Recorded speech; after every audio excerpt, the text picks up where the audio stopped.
پھر عرب میں دو رواج بڑے عجیب تھے.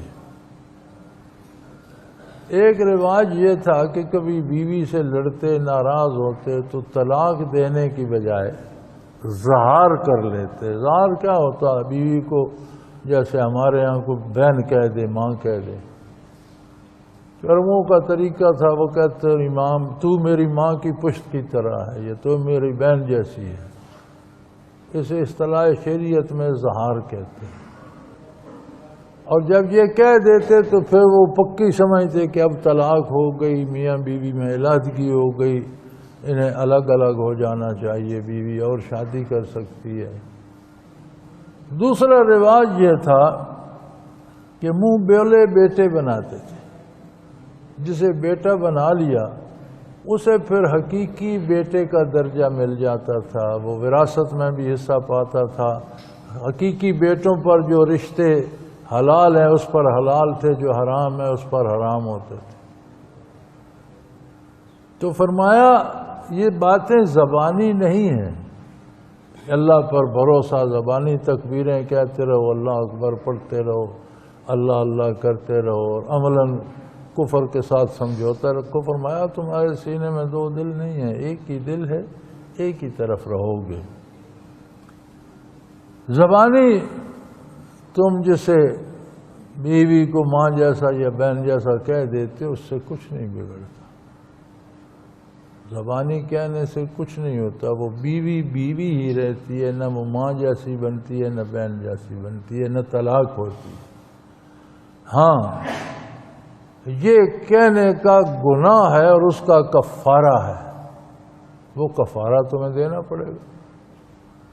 اس کا کفارہ ہے کہ 2 مہینے روزے رکھے، نہیں تو 60 مسکینوں کو کھانا کھلائے.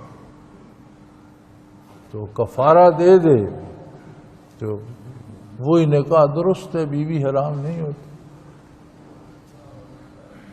اسی طرح جسے زبانی بیٹا کہتے وہ تمہارا بیٹا نہیں ہے، وہ سکا بیٹا نہیں بن سکتا، وہ وراثت نہیں لے سکتا، اس پر حرمت والے رشتے حرام نہیں ہوتے. بیٹا وہ اپنے والدین ہی کا ہے. وَمَا جَعَلَ أَدْعِيَاءَكُمْ أَبْنَاءَكُمْ، تمہارے منہ بولے بیٹوں کو اللہ نے تمہارا بیٹا نہیں بنا دیا. ذَلِكُمْ قَوْلُكُمْ بِأَفْوَاهِكُمْ، یہ ایک بات ہے جو تم اپنی زبان سے کہہ دیتے ہو، اس کی کوئی حیثیت نہیں ہے. رشتے وہی ہیں جو اس نے بنائے. بیٹا اسی کا ہے جس کے گھر میں اللہ نے اسے پیدا کیا. واللہ یقول الحق وہو یہدی السبیل، اللہ کریم جو فرماتے ہیں وہ حق فرماتے ہیں اور وہ بہتری کی طرف رہنمائی فرماتے ہیں، بہترین طرز حیات کی طرف رہنمائی فرماتے ہیں. اگر تم زبانی بیٹے بنانے لگو گے تو اس میں کتنے مسائل پیدا ہوں گے، کتنے جھگڑے کھڑے ہو جائیں گے، کتنا فساد پیدا ہو جائے گا. کون کون سے رشتے اس پر حرام ہوں گے، کس کس بھائی بھتیجے چچا سے وہ جائیداد بانٹے گا. دوسرے گھر کا بیٹا ہوگا، اسے جائیداد آسانی سے اپنوں کو کوئی نہیں دیتا، اسے کون دے گا. یہ تو معاشرے میں فساد مچ جائے گا. ہاں کفارہ ادا کرو کہ خلاف ضابطہ تم نے بات کی، لہذا زبانی باتوں کا کوئی اعتبار نہیں.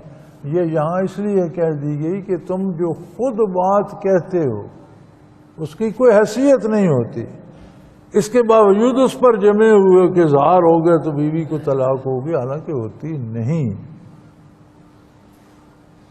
تو اللہ جو وہی فرماتا ہے اس کے لیے تعویلیں ڈھونڈتے، اس اپنی بات پر تو قائم رہنا چاہتے ہو، اللہ کے احکام کے لیے چور دروازے ڈھونڈتے ہو اور اس پہ نکل جانا چاہتے ہو. واللہ یقول الحق، اللہ کریم جو فرماتے ہیں وہ حق ہوتا ہے. وہو یہدی السبیل، اور اللہ کا ارشاد ہی صحیح راستے کی رہنمائی کرتا ہے، باقی سب گمراہی. احکام الہی کے خلاف کبھی فائدہ نہیں ہوتا، کبھی آرام و سکون نہیں ملتا، کبھی دنیا کی کامیابی ملتی ہے نہ آخرت کی ملتی ہے، بلکہ آخرت بھی کھو بیٹھتے ہو. تم تو سمجھتے ہو کہ خلاف اسلام معاہدے کر کے یا خلاف اسلام کردار کر کے ہم بڑا دنیا کما لیں گے، دنیا میں بھی تمہارا نقصان ہوتا ہے اور آخرت بھی کھو بیٹھتی۔ ادعوہم لآبائہم، ان کو ان کے باپوں کے نام سے پکارو۔ یہاں یہ بات بھی ذرا عرض کرتا چلوں کہ ہمارے یہاں ایک بڑا رواج ہے، ایک تو شادی ہوتی جائے تو ہر بندے کو بھیڑ پڑی ہوتی ہے کہ میری اولاد ہونی چاہیے۔ یہ ہر کوئی فرض واجب ہے، جس نے تمہیں پیدا کیا اولاد بھی اس نے پیدا کرنی ہے۔ اگر تمہارے نصیب میں ہے تو ضرور ہوگی، نصیب میں نہیں تو کوئی نہیں تمہیں دے سکتا، لیکن دوڑ پڑیں گے، اس خانقاہ پہ متھا ٹیکو، اس پیر صاحب کے پاس جاؤ، پیسے دو، تویز لے، فلاں سے کرواؤ۔ کسی نے جادو کر دیا، کمال ہے یار، جو بندے اللہ پیدا کرنا چاہتا ہے جادوگر روک دیتے ہیں، تو پھر حکومت اللہ کی تو نہیں، تو جادوگروں کی ہوئی کہ اللہ کا کام وہ روک دیتے ہیں، تو پھر اللہ سے تو وہ تکڑے ہوئے، پھر اللہ کی بندگی کی کیا ضرورت ہے۔ ادعوہم لآبائہم، ان کو اپنے باپوں کے ناموں سے پکارو۔ وَأَقْسَطُ عِندَ اللَّهِ، اللہ کے نزدیک یہ درست ہے۔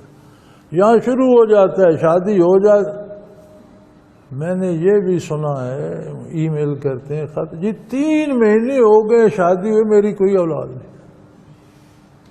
خدا کے بندو، 3 مہینے میں اولاد کہاں سے آئے گی؟ یعنی یہ تک لوگوں کو وہم ہے۔ بھائی جس کو اللہ نے پیدا کرنا ہے، جب کرنا ہے ضرور کرے گا۔ اور بالفرض عمومی قاعدہ سبھی کی اولاد ہوتی ہے اللہ ماشاءاللہ، اور اگر کسی کی نہیں، اللہ نہیں دینا چاہتا تو الحمدللہ نہیں، کہیں سے پکڑ لائیں گے۔ کچھ ایسا کرتے ہیں کہ رشتہ داروں سے کوئی بچہ لے لیتے ہیں، کچھ یتیم خانوں سے یا وہاں سے لے آتے ہیں جہاں گمنام بچے ہوتے ہیں۔ گویا مقابلہ ہے اللہ سے کہ تو نے تو نہیں دیا، لیکن دیکھ ہم نے کر لیا۔ پھر جب بڑھاپے میں وہ دھکے مارتا ہے، اس کے ماں باپ تو ہوتے نہیں، اس کے گلے مصیبت، جن کے سگے ماں باپ ہیں وہ نہیں سنبھال رہے، تو ایسے والدین کو پھر جب بڑھاپے میں وہ لاتے مارتا ہے تو پھر چیختے ہیں جی دیکھو ظلم ہو رہا ہے، میں نے اسے بڑا پالا تھا، تو نے کیوں پالا تھا؟ تجھے کوئی رب نے پالنے کے لیے دیا تھا؟ تو یہ نامناسب طریقہ ہے۔